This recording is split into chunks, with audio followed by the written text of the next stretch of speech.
Bueno, en primer término, excelente, Jaume, como siempre. La verdad me felicito por haber asistido a esta excelente presentación. Varios tópicos que fueron surgiendo a lo largo de la presentación,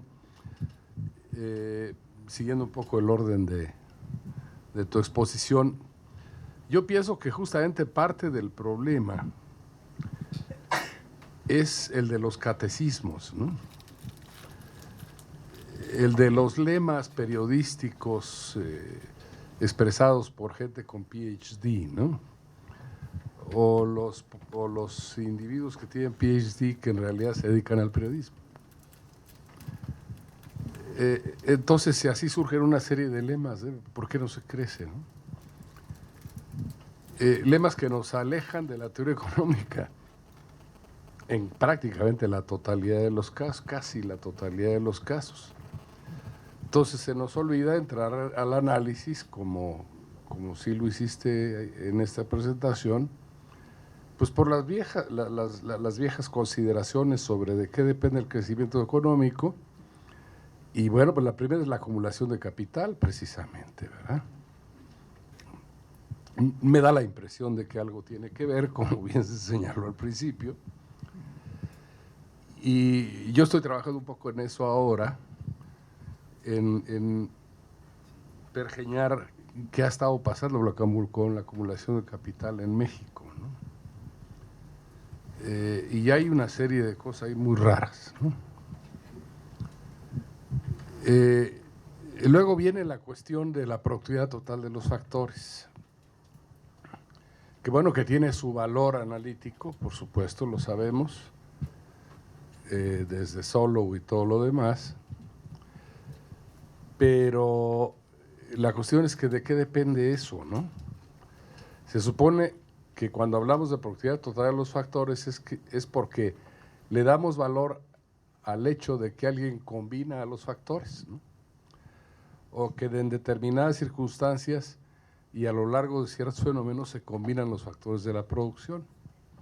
Y eso habla de la calidad empresarial y de la calidad de la gerencia.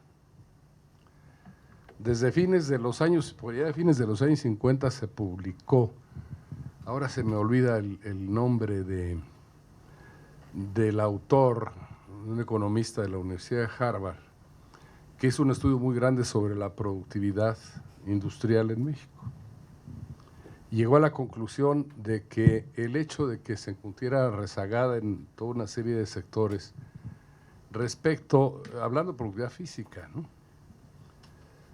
No de productividad en términos de valores monetarios, de que se viera rezagada respecto a otras manifestaciones industriales similares fuera del país, era la baja calidad de la gerencia en el país. Yo no encuentro ninguna razón para suponer que esa calidad de la gerencia haya mejorado desde fines de los años 50 hasta ahora, ¿no? Y que al contrario se ha difundido la idea de que una licenciatura en administración de empresas es perfecta para dirigir una empresa industrial, ¿no? Y hasta países. Sí, señor, así es. Y bueno, parece que no, ¿verdad? Parece que la calidad de la gerencia sigue siendo muy mala. Y cuando veo unos estudios específicos de sectores industriales o ramas industriales, veo uno de los reportes de los especialistas que los hacen, los que andan buscando en qué invertir, ¿no? Y todos dicen que los trabajadores son buenísimos, pero que los gerentes son muy malos, ¿no? Es el denominador común, ¿no?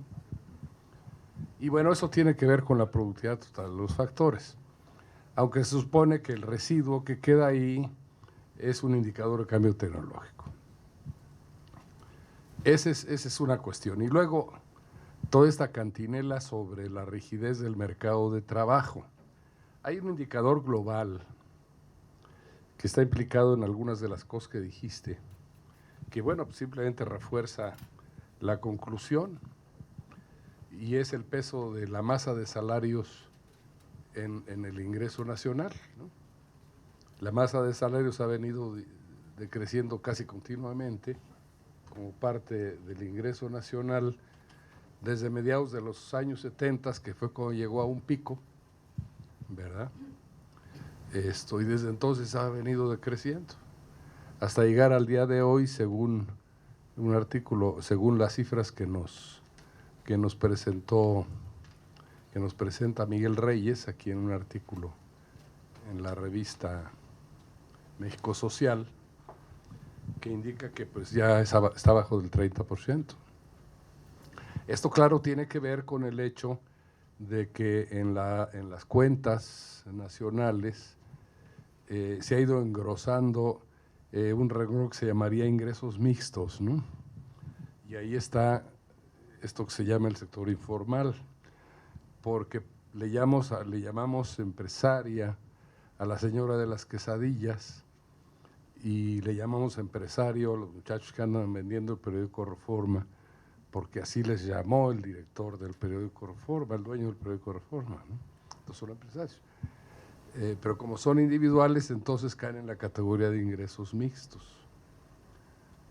Pero el hecho es que ya habíamos visto desde el estudio que hicimos en los 70 sobre el empleo, estudio integral sobre el empleo, estudio de prospectiva para el resto del siglo XX, encontramos que conforme se entraba la segunda fase de la transición demográfica, cuando crecía explosivamente ya el grupo de edad de las edades laborantes, iba a ir creciendo una masa de gente que no se iba a emplear, porque las características de la economía nacional no daban para emplearla a toda. Y bueno, fue lo que pasó. Y el hecho es que ni siquiera sabemos cómo llamarle a eso, ¿no? Simplemente le llamamos economía informal. Y lo ubicamos estadísticamente en el área de ingresos mixtos. Pero el hecho es que los ingresos de capital han ido creciendo de manera continua hasta representar una proporción muy grande del ingreso nacional. Y el hecho es que si lo comparamos con las cifras de inversión, toda esa masa de valor agregado de ingreso nacional que va a parar a manos de los dueños del capital, si lo comparamos con la estadística de inversión en el país y a esta le deducimos la parte extranjera, que son los únicos que invierten en México, los extranjeros, pues la diferencia entre la masa de recursos se queda en manos de los dueños del capital y lo que realmente se invierte es enorme. Y entonces eso va a lo que antiguamente se llamaba atesoramiento, que no entra al proceso, es decir, que se sale ya del proceso económico. Esas son las consideraciones que surgieron a lo largo de la presentación. Gracias, Javier. Ramón, Carlos. Desde luego también me congratulo de haber podido escuchar esta presentación, Jaime. Y sí, siento que aquí hay una adivinanza, ¿no? Y sin pretender referirme al siguiente libro sobre las tesis acertadas para el crecimiento económico, sí me gustaría, en términos de hipótesis de trabajo, ¿cuáles serían tus conclusiones sobre la acumulación de capital que tú derivas de este estupendo análisis que has hecho, Jaime? Rosa María. Muchas gracias por la presentación, Jaime Ross. Y quien expone ciertamente no tiene la culpa de lo que evoca en quienes lo escuchan, pero yo no pude dejar de pensar desde el principio en Fernando Feinsilberg. Me acuerdo en aquel librito de la caja negra al casillero vacío, en el que él insistía para el caso de México que no viéramos los problemas como problemas de una industria o problemas de una empresa, sino que teníamos que verlo de manera sistémica.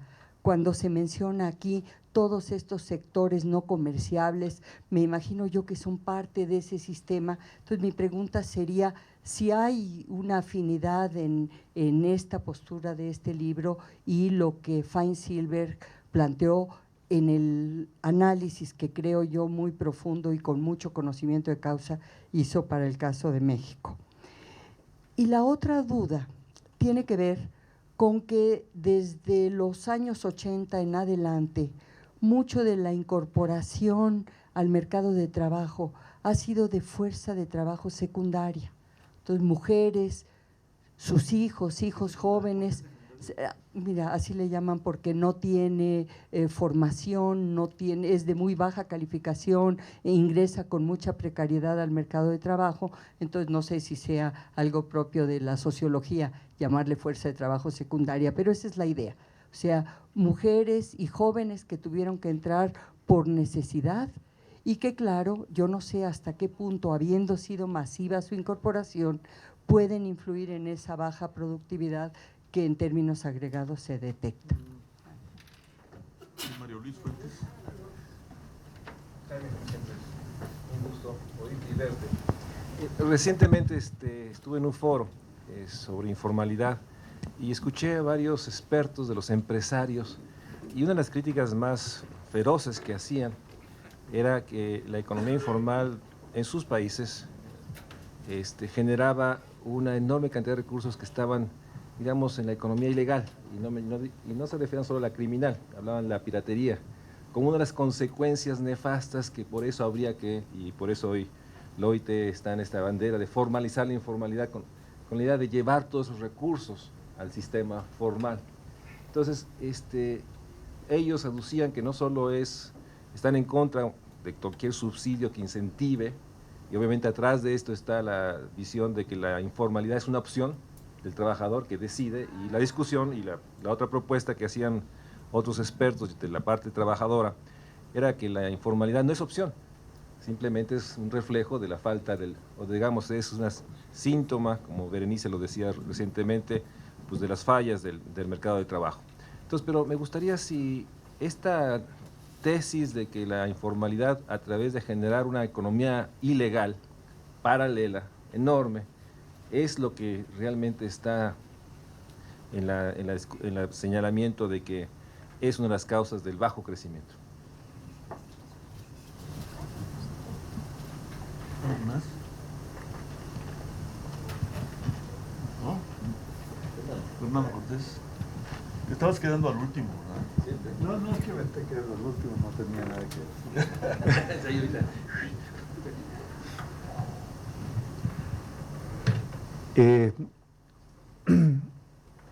Es interesante mirar el análisis que hace Jaime sobre el sector informal, recuperando lo que ha estudiado la sociología y la antropología sobre el tema.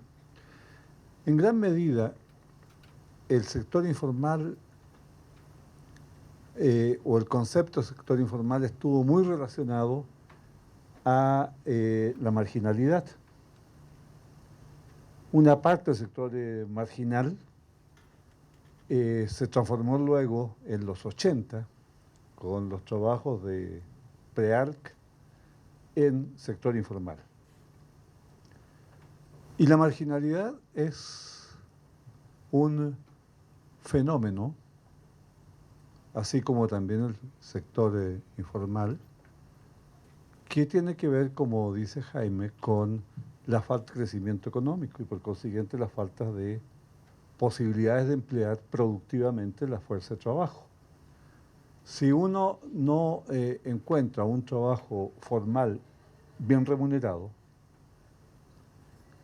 o simplemente no lo encuentra, lo que hace para subsistir es pone un changarrito o pone una actividad o hace alguna actividad que le da algún recurso, algún ingreso. Pero, y a esos les estamos exigiendo productividad, que es una parte del sector informal. No son empresarios.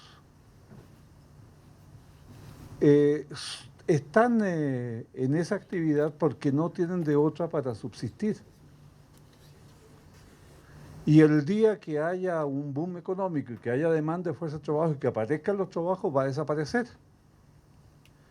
Diferente es una parte del sector informal, que son las microempresas informales que normalmente están conectadas con, incluso con las grandes transnacionales, ¿no? Las microempresas que cortan o que pegan las piezas de los blue jeans en Ciudad de Nezahualcóyotl, siguen el ciclo que afecta a la transnacional, a los Levi's, ¿no?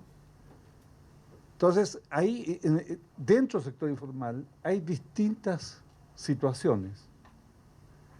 Hay empresarios, hay gente que está ahí subsistiendo, hay otros que no son empresarios, pero se tienen que volver empresarios porque si no, no comen. Y esta idea que impuso Levy de igualar al sector informal por no cotizar a la seguridad social es una sobresimplificación por encima de toda la investigación que se ha hecho en América Latina sobre el tema. O sea, creo que la mirada desde la economía es total y absolutamente coincidente con lo que se ha hecho en estudios de campo. La mirada que tú haces desde la economía es coincidente con los resultados que se han logrado en trabajo de campo en la sociología y en la antropología social. Creo que en sí es un tema interesante porque obviamente, creo yo, no es a través de la seguridad social universal como va a desaparecer el sector informal, porque van a resolver el indicador, pero el fenómeno va a seguir ocurriendo mientras no haya crecimiento económico.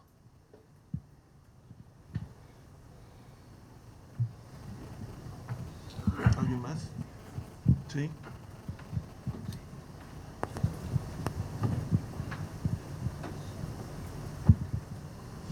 No, buenas tardes. Yo tengo una inquietud respecto a algo, por ejemplo, la llamada propuesta Levy. Levy logró, como bien dijeron, imponer una agenda, pero más que nada, o sea, ¿por qué fue tan aceptada a nivel nacional? Incluso se está discutiendo demasiado ya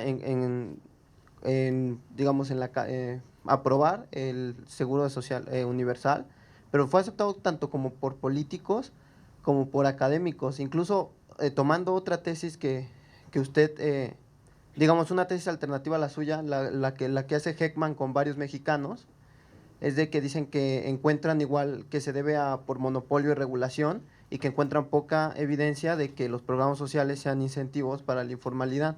O sea, realmente, ¿qué hizo Levy para lograr imponer un consenso respecto a eso?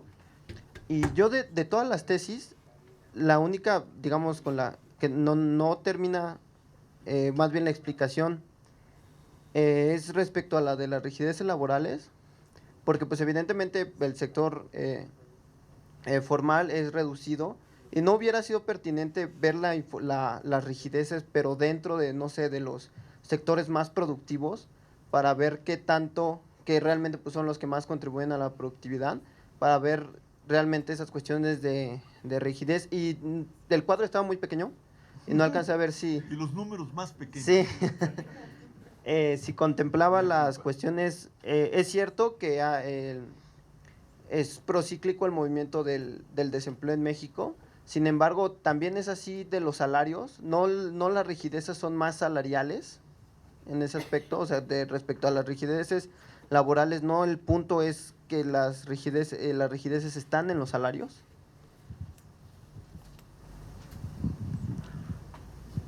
Eso decían en los años 30. Esa era la explicación de la recesión, era que los salarios eran rígidos, no bajaban. Pero en fin, a la baja. A la baja. Berenice. Ya se está hablando de informalidad. Yo quiero preguntarles a Jaime. La tesis correcta, no la tesis equivocada. Porque hay un elemento que llama mucho la atención cuando uno observa el empleo informal. Evidentemente que hay una heterogeneidad, están estos sectores de trabajadores por cuenta propia, están las trabajadoras domésticas, y lo que uno observa es que la unidad económica que está generando empleo es el sector de los hogares, no el sector de las empresas. Y por eso se mantiene y que tiene que ver con toda la exposición, esta falta de generación de crecimiento económico y esta falta de acumulación de capital dinámico que vaya a inversión productiva. Pero sí me gustaría conocer el punto de vista de Jaime en esta dirección, porque junto con este sector informal clásico tenemos el crecimiento del empleo desprotegido, que está en el sector formal y que precisamente por eso uno no entiende. Digo, el joven decía, ¿por qué Levy? Bueno, porque está vinculado al sector de poder y al sector financiero que quiere hacer estas reformas. Pero lo que más ha crecido es este sector no protegido que está en el sector formal por las nuevas formas de contratación, ¿no? Por honorarios, flexibilidad y demás. Y que ya suman 6 millones de trabajadores, ¿no? que son formales, pero que no tienen ningún tipo de protección. Por eso hay que hacer mucha distinción entre el empleo informal en lo formal